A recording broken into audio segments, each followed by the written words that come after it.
Hello dear students, welcome to Ramad Education Group. I am Soil Deria, your spoken English teacher.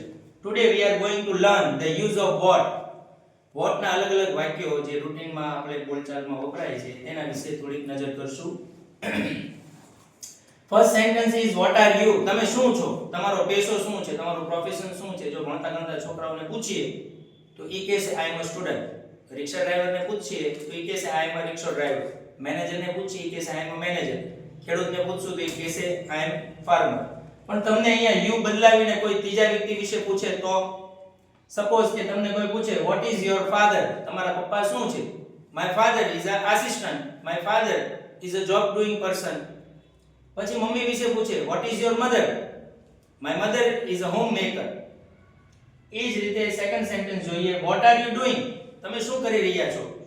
જ્યારે કોઈ સમયે તમે કોઈ ક્રિયા કરી રહ્યા હો ત્યારે તમને કોઈ વ્યક્તિ પૂછે શું કરી રહ્યા છો તો તમારે આમાં વ્યક્તિ પોતા વિશે કહેશે I am doing homework, I am doing exercise અથવા I am eating food, I am sleeping, I am taking rest. આવા વિવિધ જવાબો તમે જે ક્રિયા કરી રહ્યા હો એના અનુસંધાને આપી શકો.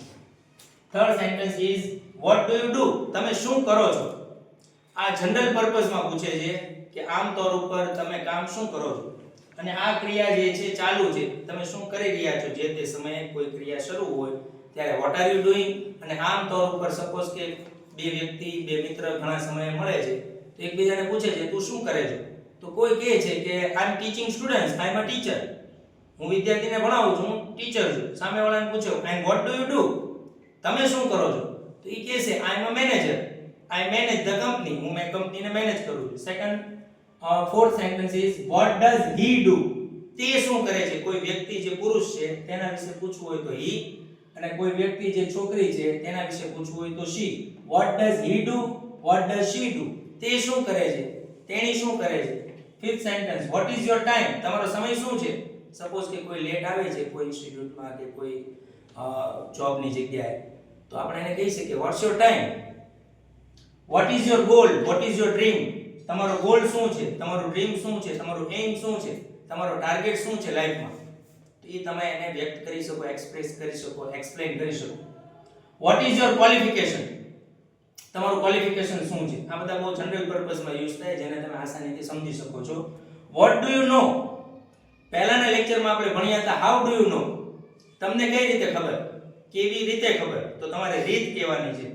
What do you know? તમને શું ખબર છે? તો જે વસ્તુની ખબર છે એ તમારે કહેવાનું.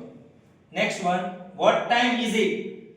ઘણાને ઇંગ્લિશમાં સમય પૂછતા નથી આવડતું તો સમય પૂછવા માટે ઇંગ્લિશમાં what time is it? કેટલા વાગ્યા છે? what time is it? Last sentence જે છે એ છે what makes you happy? તમને કઈ વસ્તુ ખુશ કરે છે? તમે શેનાથી ખુશ થાઓ છો? what makes you? હવે શબ્દ બદલાવતા જાઓ એમ વાક્ય બદલાતું જશે. ઇન્ટરેસ્ટેડ તમને કઈ વસ્તુમાં રસ પડે છે? what makes you excited? તમે કઈ વસ્તુની આતુરતાથી રાહ જુઓ છો? ઉત્તેજિત છો, કોઈ કામ કરવા માટે જિજ્ઞાસુ છો.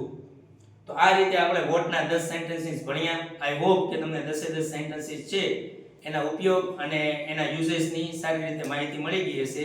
તો ફરી મળીએ.